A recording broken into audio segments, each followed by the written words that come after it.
Welcome to the NASFund FM100 TalkBack show. Good morning to you wherever you're tuning in from. We have a special guest in the studio, all the way from Sepik province, and most recently all the way from the floors of Parliament, from the events that transpired on Tuesday. The good governor for Sepik, Honourable Allan, who joins me in the studio. Governor, I keep saying over and over again, which one is it? Is it the governor, or is it the provincial member, or is it regional member? Me foul. Which one's that? Well, the writs say provincial member. In Parliament, I'm a provincial member. Back home, I'm a governor. So those are the hats I wear. I hope it's not a case of being politically correct, because I wouldn't want to be on the wrong side. Yeah, well, some people get pedantic about these things and they get picky with all these little details. So some people start with law. Classroom, Speaking of which, in other words, the motion there to actually put you as the nominee for PM, you said you got knocked back, 3 times? Due to a technical error, due to a technical issue that was deemed by the Private Business Committee. If you recall at the time, we raised the issue on the floor that, you have normal parliamentary motions. The vote of no confidence is a constitutional motion, which means it overrides all other things. What Parliament has done, Parliament has its standing orders. In the standing orders, it makes its own rules. So I think about 15 years ago, they began to subject the constitutional motion to the Private Business Committee. And they did that by amending the standing orders. When the Constitution was written and the VONC was put in there, yes, it wasn't subject to the standing orders. But parliamentarians, being the way they are, parliamentarians, like, if you have very power hungry, very evil members of parliament, they look for ways to bend the rules and in fact many times break the rules as well. So up until about 15 years ago, motions of no confidence were never subjected to the Private Business Committee, but they are now because they wrote it into the standing orders. So essentially they look for all kinds of reasons to throw the motion out. The Private Business Committee was essentially initially set up to look at private members' bills that go before the floor. So their primary role, as stipulated initially, was just to check if, like last time, seems like last month, Billy Kamel, walking amendment, yeah. That is their role. What they've done is they've added an extra rule in there, which is to prevent votes of no confidence. So when they denied it the first couple of times, you remember we argued on the floor. We said, look, it's a constitutional motion. You can't do this. And then they were like, take it to court. Typical. I always say, an evil member of parliament will always say, take it to court. We have the ability to fix things, but they'll say, take it to court because they're protecting themselves. Yep. Good man, I better not go to court. I'm like, sit down and straighten. Something I admitted or not. But these guys know. So you can tell immediately that you take it to court, which James Nomane did. You remember? Yes. Honourable James Nomane did. So Nomane took it to court. And like we knew all along that the Private Business Committee was exercising powers it did not have. The Private Business Committee has no powers over the Constitution. The Constitution overrides all of us. It has power over all of us. The entire country has its basis in the Constitution. You take the Constitution away, and this country is meaningless. We are a constitutional democracy. That's what we are. So the basis of everything we do comes from the Constitution. What these guys have been successfully doing illegally is putting themselves above the Constitution. That's what they have been doing. And because all 5 of the members are Pangu Party, and they've decided that this is what they're going to do. And these are not idiots. These are very smart people with, university degrees and all of that, True. So that's what they've done. Now the court has told them that, no, you can't. And I think this is the second time the Supreme Court has ruled to say you can't do that. And it's the second time members of parliament have chosen to, in fact, offend the Constitution. That's what they've done. And this is why, if you recall, Honourable Brian Kramer stood up and said, look, we can we're going to go to court and sanction you under Section 23 of the Constitution. If you offend the Constitution, there is a rule there where you can be charged with it and you can get up to 10 years in prison. Wow. And so it's never been used, that particular, I guess, provision in the law. But it's coming to a point where, you see, members of parliament, they don't care. They pass bad laws. As long as Prime Minister to give me Megi Museme, Mogaraman just behind him to say, yes, sir, yes, sir. All got us. They don't question. You know, they just want to collect their money and go back and do their project. So passing a law, who cares about passing a law? Just come to Solar, talk to Prime Minister, pay him scrum, go inside, pass it out. Now, Governor, on that note, we had a public at the time, based on the decision that was made by the Supreme Court to actually recall Parliament on the nominee case, in this case.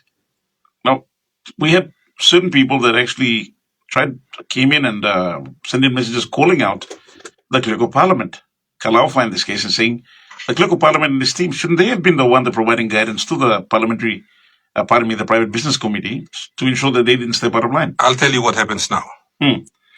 Sometimes you'll see that members of parliament are already on the floor and the speaker is not out. Have you noticed that? Yeah. Because some of the members of parliament, they go in there and they tell the speaker what to do. In fact, on the vote of no confidence, if you remember the first day we went in to accept the motion, members of government were already there, sitting there telling the speaker that they were going to go inside and have the vote on that day. And so the Honourable Brian Kramer had to go in there with opposition leader and show the court order to the speaker and said, no, speaker, you can't do that. You've got to follow the standing orders, which is 7 days. Wow. Okay. And on the morning of the vote, they were not going to allow anyone to debate. Debate, yes. So they wanted to just go in there and then stand up and go straight in. And we said, no, the court order says specifically you have to debate the motion, 1, then you vote on the motion, 2. It was a very clear instruction because the instruction from the Supreme Court is actually, they were just stating what was in the Constitution. The Constitution also requires you to debate and then pass a motion or vote on a motion. You're not supposed to just come and vote. You're supposed to debate first.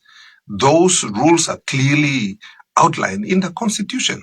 But no, I'd only go inside now, like force him speaker. So to be honest, to be fair, Mibla opposition, Mibla looks away also. The speaker is under a lot of pressure. 1, he's their party member. And 2, he's got no choice. He has to listen to them. Otherwise, all by making them about him. And that's what happens most of the time. And this is the reality me talking to you now. And that's wrong. The speaker should be in control of parliament. He shouldn't have members of the government go and dictate to him what to do. But they do anyway. On the next FM100 TalkBack show, my special guest this morning, the Honourable Allan, Governor for East Sepik, my special guest in the morning.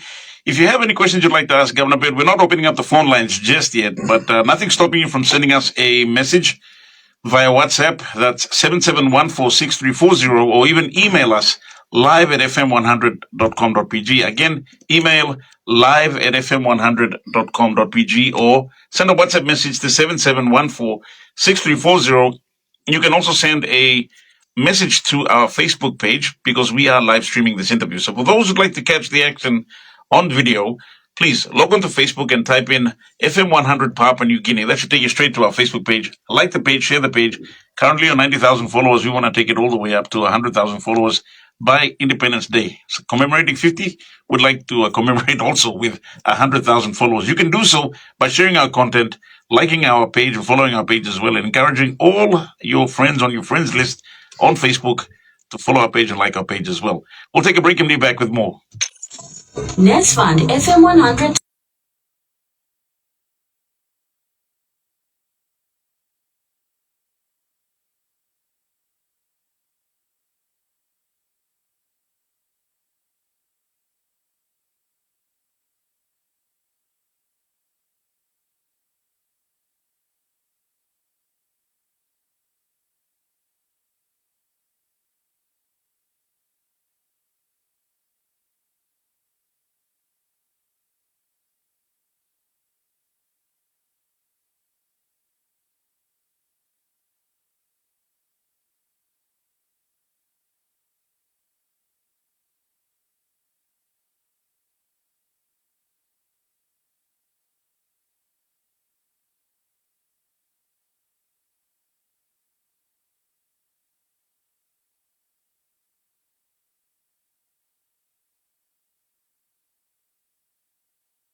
Welcome back to the NASFund FM100 TalkBack Show. You can have your say this morning by sending us a WhatsApp message to 771463440. My special guest, the Governor for Sepik, Honourable Allan Bird, in the studio. Now, Governor, of course, what transpired on Tuesday itself, 89 votes to 16. The Prime Minister successfully defeating the vote of no confidence in this case.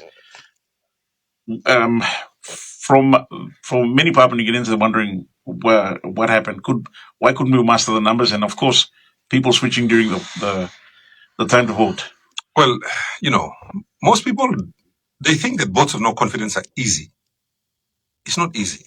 It's not easy putting together a vote of no confidence. First of all, you've got to kind of get it through all of the difficult stuff, which is get it onto the floor of Parliament. And that's hard. That's very hard. Because the government will use every trick in the book to throw it out, which they do quite successfully. Yeah. And then the other thing is there's a lot of discussions that go on behind the scenes that people don't see. You only see the action on the floor. True. Right? True. So obviously, when the right to move a vote of no confidence, that power rests with the opposition. It's really the only power we have. We don't have any other powers. So the power to nominate, to move a vote of no confidence lies with the opposition. It's specifically given to us, I guess, by law. And it's something that we use. It's the only thing we have, really. So when we were contemplating a vote of no confidence, obviously we have to talk to those in government. And at the time when Sepik was put on the notice paper, Sepik Ipatas's name, there was a discussion with leaders in the government. And they all agreed there that, look, put Sepik on the ballot paper. So they brought Sepik across to us in the opposition and said, put him on. We'll support him, which we did. And obviously there were lots of discussions that took place. Sepik didn't join the opposition immediately. He had to stay at his hotel and try to talk to the people that convinced him to put his name on the ballot paper. Now, if you remember when the Honourable Renko Paita was his name was on the ballot paper, there was when he lost, and he said he actually in his speech he spoke about the people that kind of betrayed him. And to form a new government, you really need the members from government to break up. That's how it works. Opposition doesn't have the number. We just provide the platform, I guess, for the change to occur. The change comes from within government. And so, unfortunately, all of those people that convinced Sepik Ipatas to put his name on the ballot paper, at the 11th hour, they decided not to support him. Okay. And I'm not privy to those discussions. Yeah. But I did speak to some of the members who are in government. Well, we all speak. I spoke to ministers, I spoke to backbenchers, and I asked them, look, what are you guys thinking? The sentiment I got was that they're all unhappy with the way the country is being run. And this is what Sepik said. Yeah. In his speech, in his address, at his concession. Look, when you talk to members of parliament by themselves, they're all unhappy. I mean, I spoke to several MPs, the quietest ones are the ones from NGI. The NGI guys don't say anything. They just keep really quiet. So I spoke to a few of them. I said, look, what are you guys thinking? And they said, look, we're not happy with the way, James Marape and his team are running the country. We're just waiting for Bougainville to be independent and we'll be next. Wow. And I said, hang on. The problem is, about 5 people are. There's James Marape and Undialu and, a couple of others, they're the ones that are the real ringleaders. I said, why can't you just get rid of them? Why you want to break up the country as a solution to how these people are running the country? And they said, "Mipla tired there, but Mipla sabe lo pasin lo ba bagara pe Mipla so Mipla must stop." But Mipla waiting Bougainville taso. As soon as Bougainville goes, NGI we're going. I was like, wow, and then you look at the Papuan team. The Papuans had a meeting, convened by the Honourable Rufina Pita, and they're expressing the same sentiments.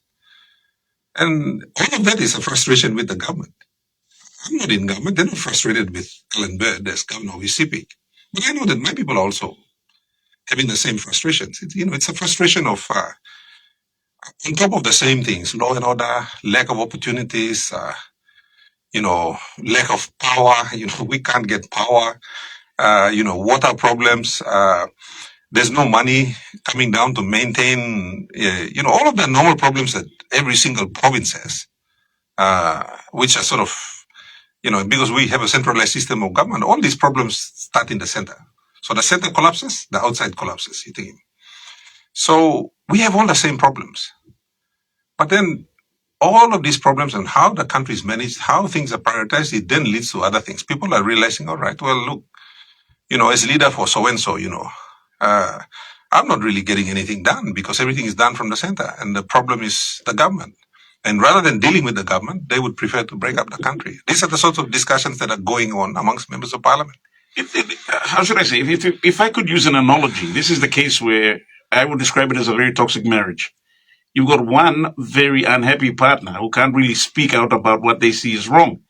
And they're looking at probably, going to the courts to actually dissolution the marriage in this case. They're suffering, but they're staying because they can't really speak up. Otherwise, they get all their benefits cut. I describe it like this. You have a rat in your house, destroying your house. Rather than deal with the rat, we want to burn the house down just to kill one rat. That's what we're trying to do. Goodness. That's the way I see it. You should deal with the rat, don't burn the house.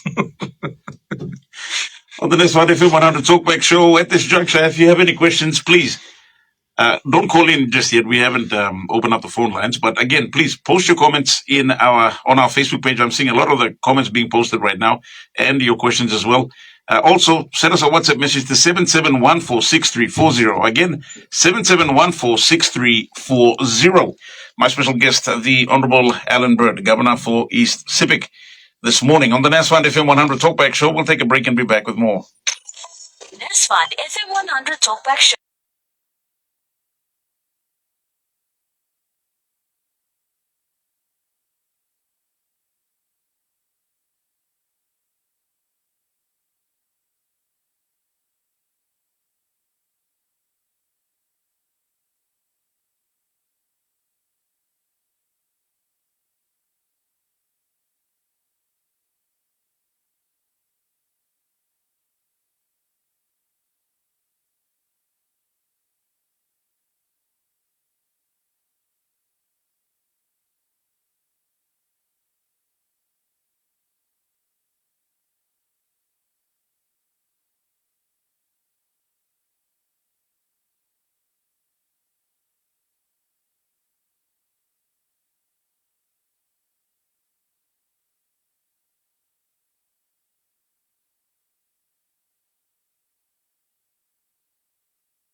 Welcome back to the NASFund FM100 TalkBack show. Governor Allan Bird, the Governor for East Sepik, my special guest in the studio this morning. And good morning to those of you currently tuning in all the way from East Sepik, wherever you may be, up in Wea too, Blong Wantok, start Blong Surrender Hill, been there one time.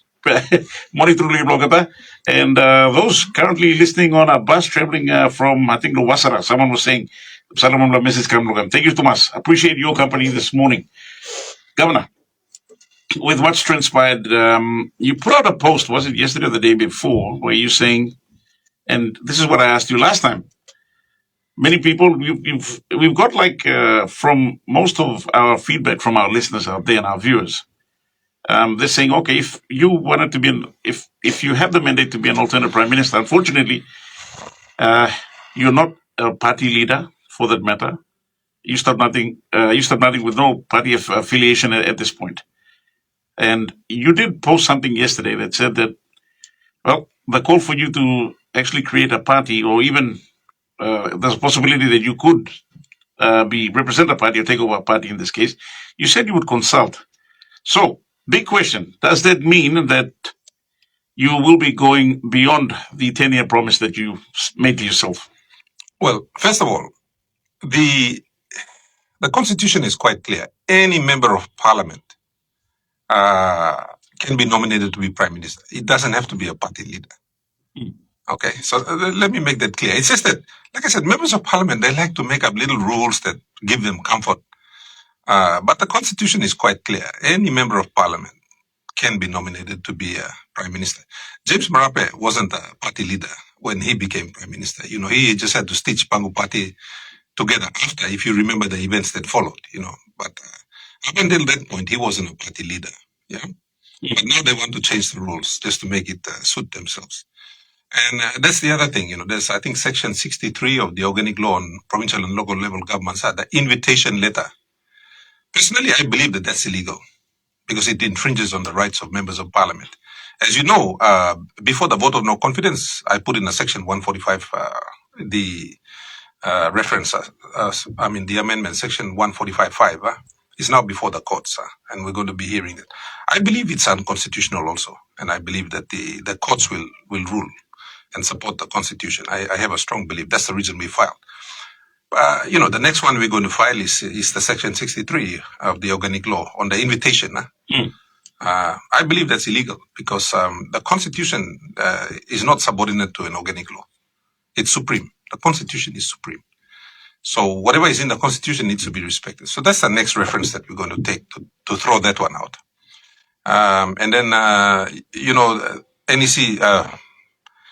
the government brought in a bill, sneaky. They sneaked it in. It seemed like a little bill, and I never read it. Because they bring it to you now and then they expect you to read it and pass it like 5 minutes later, But that particular one I didn't read. I was busy, I think, reading the bill on the text bill, which was 118 pages. And anyway, so they sneaked that through, and in there they said that NEC decisions are now non-justiciable, which means that the courts can't hold NEC to account. So that's one that we have to take to court and throw out. We also have to take the anti-terrorism bill to court. There's quite a few things there. But, even then too, we face another problem. The problem is that if you are going to take any of these things to court, you need permission from the Attorney General.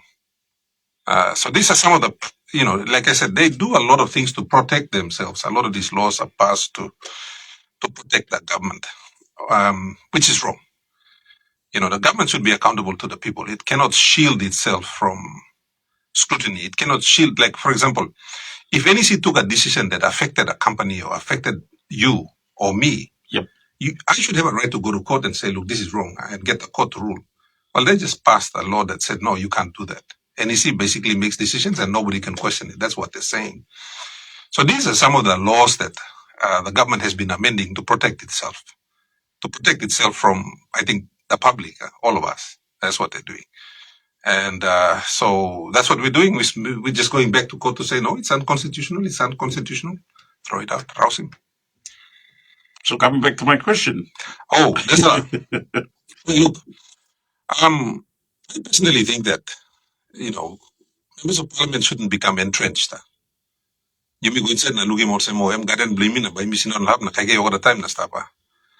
And so I plan to serve as a governor for 10 years.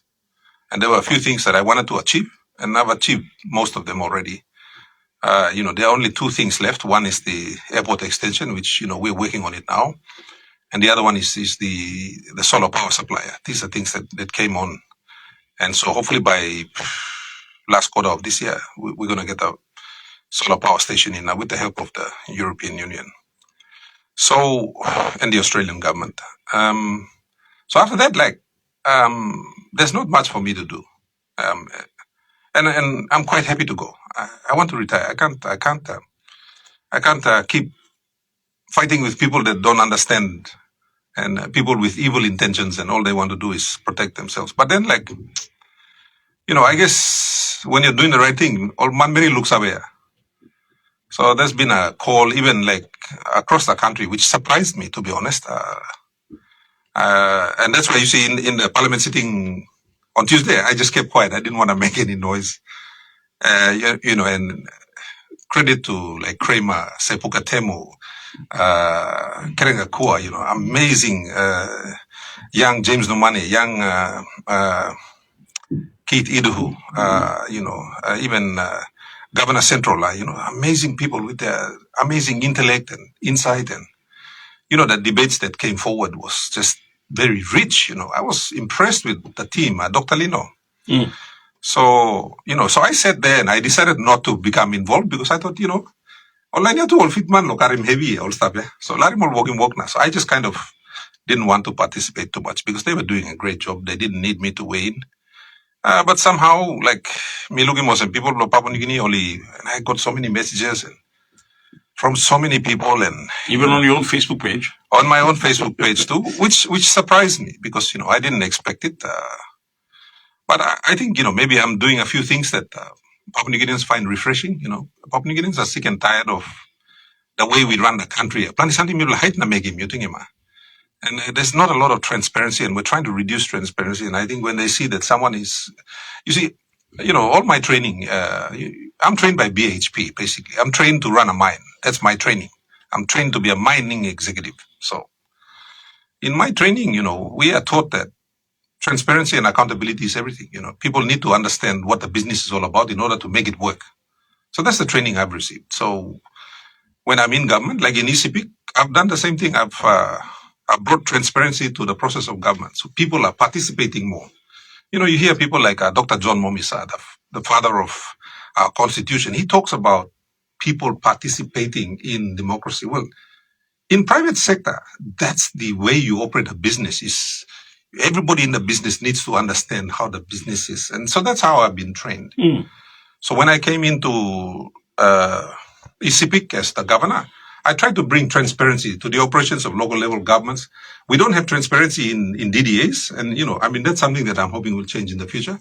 But we're beginning to get transparency in local level government, provincial government, just opening it up so people can come in and participate because that is your check and balance. Having people be able to look in, can hide him. And so, participatory democracy. And that's what our democracy is about. And, Dr. Momis talks about that a lot. The man is still alive, very, very smart man. And I spend a lot of time talking to him, listening to him, learning from him. And I find that his views and my views are very similar. I didn't learn from Dr. Momis. And Dr. Momis, he was around in the 1970s.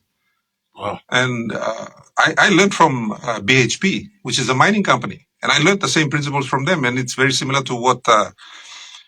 Momis talks about. So, and I think that's what I bring to the floor of parliament. And I think Papua New Guineans haven't really seen that kind of, but if you've operated at a board level, if you've run a major company, you've sat on a major board, and I've sat on some pretty major boards of private companies in my time, you understand the importance of having this transparent operating culture. And most of Papua New Guinea's political culture is a closed operating system because time will hide him something and look him. It's very easy for them to move money around, play around with contracts, and they do all these things to help their friends. And, they don't really tell you what they're doing. So a lot of things are kept quite secret. You think even members of parliament don't know. So the public doesn't know. And anyway, so time we look at Muslim, you read some of the comments, you read the comments that people put out, and a lot of them are quite heartfelt, People say to me, like, and I bump into people on the street, and they come up as, liang pula papa or mama, they come and shake my hand, they got tears in their eyes, and they say, thank you for what you're doing. It's giving me hope. It's giving me hope for my children. When people say things like that to you, me to be human being, it affects me. And then I sit down and then, and then people are telling me, don't leave. We want you to stay. And so, all those things are some tuna. and so I've got to kind of consider that and put my life on hold. And I've got to talk to some of my friends, the people that support me, and the people that are close to me. And I've got to find out, because I understand what it means to run the country. I've run a province. It's not an easy thing. So I know that I'm not kidding myself to say it's an easy job. I'm not kidding myself to say that. But having said that too, like I know I can lead a party to the elections and we'll probably win 5 seats. So that frees me. It's no longer my responsibility. You know what I mean? But then, we could win 25 seats. And they're already like my good friends, Karenga Kua, Keith Iduhu, our friends in Parliament, or members of Parliament that share the same views, Dr. Lino, even Sepida Ipatas, all these people, and even some in government, they're telling me that, look,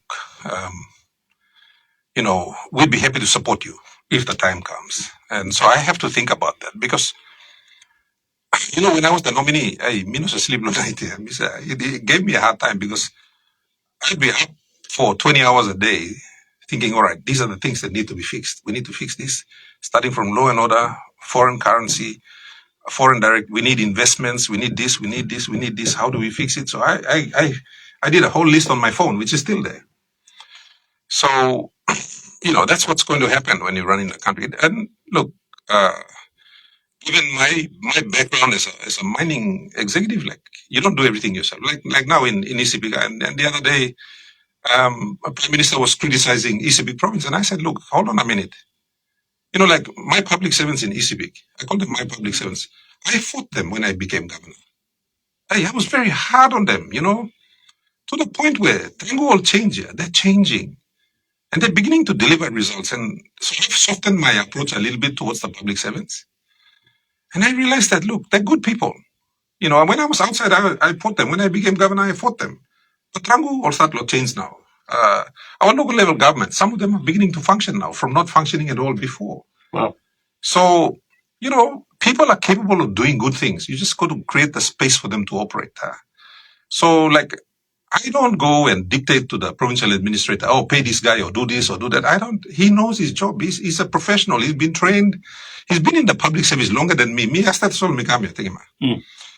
So, when the prime minister started criticizing ECB, I said, hold on a minute. I've got good people in ECB who are working hard, like the public service, even in the police force, everywhere. There's good people there, good Papua New Guineans.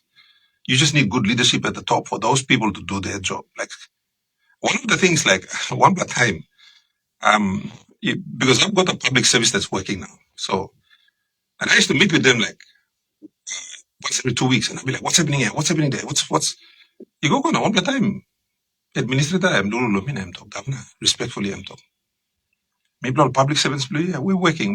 All the things you want us to do, we're doing it. He said, can you get out of the way and let us do our job? And I think I'm the only member of parliament where the public servants actually tell me, Governor, can you get out of the way and let us do our work? And, I stopped for a while and I thought, wow, these people are telling me to get out of the way. And I was happy to do that.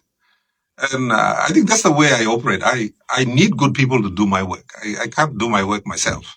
You can't micromanage. No, I don't micromanage. I was trained not to micromanage. So, and this is where I'm thinking to myself, all right, it's a hard job if you're going to be prime minister. I mean, I never thought that far ahead. I thought about, I've worked out how to be a governor. I've worked that out. And so, you're just taking that to a higher level. But then I told myself, look, in the departments, you've got highly qualified people there. Many of them with master's degrees, multiple master's degrees, some of them. They've got good training. They may have to be upskilled a little bit. A lot of the secretaries are very competent, You just need good ministers because a lot of the ministers are not qualified. You've got a highly qualified secretary and a minister that basically thinks he knows what he's doing but doesn't. Yep.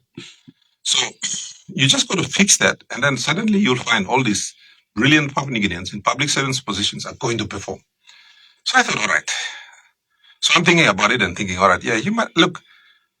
The likelihood of failing to become prime minister is very high. You can't dream and say, look, I'm going to be prime minister. That's impossible. You're going to win 30 seats or something, and then you need coalition partners who are going to support you, So the chances of becoming prime minister are very slim after 2027, very slim.